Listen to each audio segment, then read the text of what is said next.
Hello दोस्तों, मैं हिमांशु कुमार आप सभी लोगों का स्वागत करता हूं हमारे चैनल कॉमिक्स हीरो पर।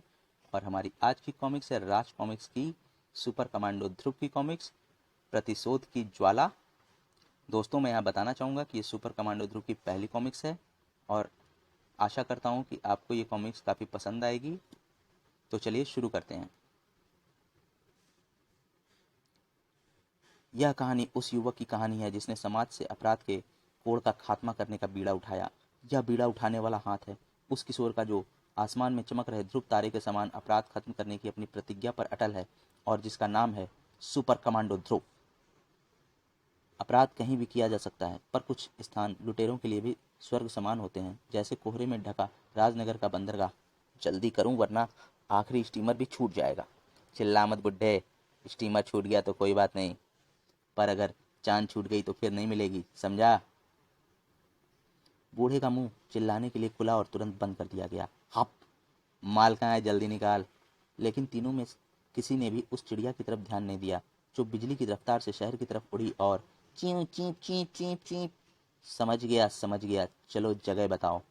और 30 सेकंड बाद, शाका, यह तो उसी मोटरसाइकिल की आवाज है। धड़ धड़ धड़ धड़ धड़ धड़ धड़ धड़ धड़। तो भागो। दोनों तेजी से भागे, धड़ धड़ धड़ धड़ धड़ धड़। परंतु मोड़ मुड़ते ही दोनों भय से जड़वत हो गए। हम हमको माफी या तो कानून देगा या फिर ऊपर वाला। आह! मैं नहीं। तड़ाक! पर बेटे, तुमको पता कैसे चला कि इस सुनसान में दो गुंडे मुझको लूट रहे हैं? मुझको एक चिड़िया ने बताया था बाबा। चिड़िया ने? वाह! नमस्कार बाबा। नमस्कार बेटे। यह था अपराध के खिलाफ एक अकेले व्यक्ति की जंग का एक बहुत छोटा सा हिस्सा। और यह अकेला व्यक्ति है स्पेशल कमांडो फोर्स का कैप्टन, सुपर कमांडो ध्रुव। ध्रुव कई असाधारण शक्तियों का स्वामी। क्वैंक क्वैंक। ओह, समझ गया। जिसका सिर्फ नाम सुनकर ही कई अपराधी गलत काम ना करने की कसम खा लेते हैं। ताड़! जो अपराधियों के लिए मौत का पैगाम है और दुखियों के लिए इंसाफ की आवाज। अपराधियों का यह काल कहाँ से आया, इसका उत्तर या तो आईजी राजन जानते हैं या फिर ध्रुव का दिल, जिसमें अब तक धधक रही है प्रतिशोध की ज्वाला। दरअसल इस कहानी की शुरुआत आज से 18 साल पहले जुपिटर सर्कस से होती है। जुपिटर सर्कस इस देश का सबसे मशहूर सर्कस है। जुपिटर, जहां अपने अपने फन में माहिर कलाकार अपनी आश्चर्यजनक कलाओं से जनता का मनोरंजन करते हैं, जैसे छुरेबाज रंजन खट, जिसने चाकू जिसके चाकू जब हवा में उछलते हैं तो दर्शकों की सांसें गले में ही रुक जाती हैं। रिंग मास्टर शेर खान, जिसके चाबुक की एक फटकार पर खूंखार शेर कुछ भी कर गुजरने को तैयार हो जाते हैं। निशानेबाज सुलेमान, जो आंख पर पट्टी बांधकर भी उड़ती चिड़िया की आंख को निशाना बना सकता है। मोटरसाइकिल सवार पवन, जिसका कारनामा देखते देखते कई दर्शक दांत से अपनी उंगलियां काट खाते हैं। धड़ धड़ धड़ धड़ धड़ धड़ धड़। स्ट्रॉन्ग मैन हरक्यूलिस, जिसका जैसा नाम है वैसा ही काम। इन सब बेजोड़ कलाकारों के कारण जुपिटर सर्कस का हर शो हाउसफुल रहता है। परंतु इन सब के बावजूद सर्कस का मुख्य आकर्षण है राधा और श्याम के झूले पर करतब, जो जब जमीन से 60 फुट ऊपर हवा में दिखाए जाते हैं तो नीचे जाल नहीं लगता। ऐसे में जरा भी चूक का अर्थ है एक निश्चित और दर्दनाक मौत। परंतु ऐसे खतरनाक करतबों को दिखाते समय ये कलाकार क्या सोचते रहते हैं, आइए सुने। राधा, मैं बहुत दिनों से तुमसे एक बात कहना चाहता हूँ। तो क्या सोच रहे हो? शो खत्म होने से पहले ही कह डालो। राधा, राधा, मैं तुमसे प्यार करता हूँ। और क्या? आज कह ही डालो।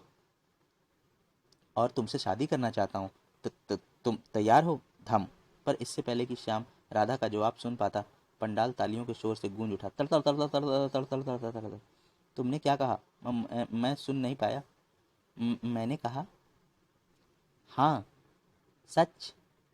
हाँ बुद्धू, तुम इतने डरपोक हो या मुझको पहले नहीं पता था? दरअसल राधा, यह बात कहना झूले पर करतब दिखाने से भी ज़्यादा मुश्किल है।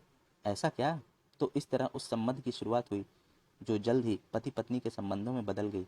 और इसी पवित्र संबंध ने शीघ्र ही एक हृष्ट पुष्ट पुत्र को जन्म दिया। देखो श्याम, हमारी बेटी की आंखें कैसे चमक रही हैं। हाँ राधा, इसका नाम भी हम एक चमकते सितारे पर ही रखेंगे। उत्तर का सबसे चमकीला सितारा ध्रुव। एक बच्चे के आने से पूरे जुपिटर का माहौल ही बदल गया। नन्हा ध्रुव सिर्फ सर्कस के कलाकारों का ही नहीं, जानवरों की भी आंखों का तारा था। मासूम जानवर अपने खाने का हिस्सा बचाकर ध्रुव के लिए ले जाते। ओह नहीं सबीना! और सर्कस का मालिक जैकब तो जान छिड़कता था ध्रुव पर। आजा आजा बेटा! जानवरों की भी भाषा ऐसी होती है, इस बात का एहसास नन्हे ध्रुव को बहुत तेजी से ही हो रहा था। क्या कहा? जोर से बोलो। गुर्र, गुर्र, गुर्र, गुर्र, गुर्र, गुर्र, गुर्र। खेलने चलो।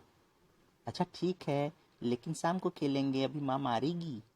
5 साल का होते होते ध्रुव कई कलाओं में माहिर होने लगा था। घबराओ मत, वह गिरेगा नहीं। रस्सी पर चलना उसके लिए खेल है। छुरेबाज रंजन को सबसे ज्यादा भरोसा था ध्रुव पर। वाह वाह! सिर्फ आधा इंच की दूरी पर खटा! सुलेमान को भी दांतों तले उंगली दबानी पड़ी। यह तो मेरा भी बाप निकलेगा था। जो शेर बाघ शेर खान तक की बात नहीं मानते थे, वे ध्रुव के इशारे पर अपनी जान दांव पर लगा देते थे। परंतु रस्सी के झूले पर करतब सीखना सबसे ज्यादा कठिन काम होता है। इसके लिए ध्रुव को तब तक इंतजार करना पड़ा जब तक वह 13 वर्ष का नहीं हो गया। शाबाश बेटे! पैरों को जितना अधिक मोड़ सकोगे, कलाबाजी खाना उतना ही आसान होगा। मोटरसाइकिल सीखने का भी यही समय था। बहुत अच्छा! उछलते वक्त बदन को और आगे झुकाया करो। अपने बदन और पैरों को खास तरीके से मोड़ो तो हवा में ही मोटरसाइकिल को मोड़ सकते हो। हाँ ऐसे। अब सिर्फ हरक्यूलिस से ध्रुव को सीखना बाकी था। ताकत बढ़ाने के लिए कुछ खास व्यायाम जरूरी हैं, लेकिन अधिकतर करतबों के पीछे कुछ खास गुर होते हैं। जैसे सिर से ईंट तोड़ना, इसमें सिर्फ एक खास बात है, कड़ा। और धीरे धीरे ध्रुव ने इस क्षेत्र में भी महारत हासिल कर ली। चर्र। और इसके साथ ही ध्रुव के सीखने का समय खत्म हो गया। अब समय था ध्रुव के आश्चर्यजनक करिश्मों को जनता के सामने पेश करने का। ठाई फड़ फड़ फड़ फड़ खटा टिंग! और ध्रुव ने अपने गुरुओं को निराश नहीं किया। जनता ध्रुव के करिश्मों को देखकर झूम उठी। कड़ड़ बूम बूम! ध्रुव का हर कारनामा मौत को चुनौती देता हुआ सा था। ध्रुव के करतबों ने जुपिटर सर्कस को एक बार फिर ख्याति के शिखर पर ला खड़ा किया। जुपिटर सर्कस का मालिक ध्रुव को पाकर अपने आप को दुनिया का सबसे भाग्यशाली व्यक्ति समझ रहा था। लेकिन जैकब की निश्चिंतता के साथ दूसरे सर्कसों के मालिक की मुसीबतें बढ़ती जा रही थीं, जैसे कुंदनपुर में चल रहे ग्लोब सर्कस की। बॉस, इस नाथू ने आज फिर शैतान को मांस का एक टुकड़ा ज्यादा दिया। तड़ाक! क्यों बे नाथू? कमीने, हमने तुझको जानवरों पर नजर रखने के लिए रखा है या उनको तगड़ा करने के लिए? मांस की उस बोटी का पैसा क्या तेरा बाप देगा? बोल। मालिक, वो शैतान भूख से रो रहा था तो तो गलती हो गई मालिक, माफ कर दीजिए। तूने हमारा बहुत नुकसान किया है नाथू। जुबिश को इससे उस बोटी के दाम वसूल कर लो। नहीं मालिक, रहम कीजिए। भयभीत नाथू पलटा, लेकिन तभी जुबिस्को का बलिष्ठ मुक्का उसके आ लगा। बड़ाम! और इससे पहले कि उसके खुले मुंह से चीख निकलती, जुबिस्को का दूसरा करारा वार उस पर पड़ चुका था। भड़ाक! इस बार चीखने का कोई मौका न था, क्योंकि नाथू का मस्तिष्क धीरे धीरे अंधेरे में डूबता जा रहा था। अरे, यह तो बेहोश हो गया बॉस। चिच चिच चिच, सिर्फ 2 घूसों में? बड़ा कमजोर निकला। आह! बेचारे को शैतान की बड़ी चिंता थी। जीते जी तो बेचारा उसकी सेवा नहीं कर पाया, शायद मरकर सेवा कर पाए। हा हा हा हा! मैं समझ गया बॉस। ही हो। You are genius boss. हा हा हा हा ही खो खो। हा ओह! पेट में दर्द हो गया हंसते हंसते। ले बेटे शैतान, तेरा खाना आ गया। शैतान ने पिछले 4 सालों में एक बार भी पेट भर कर नहीं खाया था। आज वह हड्डी तक चबा जाने के मूड में था। हा हा हा हा! आ! बेचारा नाथू पैर फिसलने से शेर के पिंजरे में गिर पड़ा और मर गया। हा हा हा हा! लेकिन बॉस इतना खुश नहीं था। आज की सभी शो की आमदनी का क्या हाल रहा जिंगो? हालत खराब है बॉस। अब तो हमारे पास जानवरों को चारा खरीदने के लिए भी पैसे नहीं हैं। अब कल पता नहीं क्या होगा। क्या बात है, समझ नहीं आता। अब कोई ग्लोब सर्कस देखने आता ही नहीं है। जरूर कोई हमारे सर्कस का नाम बदनाम कर रहा है। अगर इसका सुराग है, शायद हमारा आखिरी शो खत्म हो गया। हूँ, यह भी कोई सर्कस था? हाँ, एकदम बकवास। पापा, वह जो पिछले साल सर्कस आया था ना, क्या नाम था उसका? Jupiter circus. अरे उसकी और इस ग्लोब सर्कस की क्या तुलना? हाँ, यह ग्लोब सर्कस तो जुपिटर के पैरों की धूल तक नहीं है। अब ना तो दोबारा यह सर्कस देखने आऊँगा और ना ही किसी दोस्त को आने दूंगा। मैं भी। जुपिटर जुपिटर, पागल कर दिया है मुझको इस नाम ने।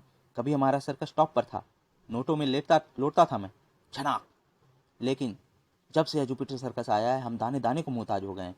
ग्लोब सर्कस के जिंदा रहने की सिर्फ एक ही सूरत है, और वह है जुपिटर सर्कस की मौत। तुम जाओ और जुबिस्को को मेरे पास भेज दो। उस रात ग्लोब सर्कस के मालिक और जुबिस्को के बीच जो गुप्त बातचीत हुई, उससे एक ऐसा खूनी दौर शुरू हो गया जिसमें ग्लोब और जुपिटर दोनों सर्कस बर्बाद हो गए।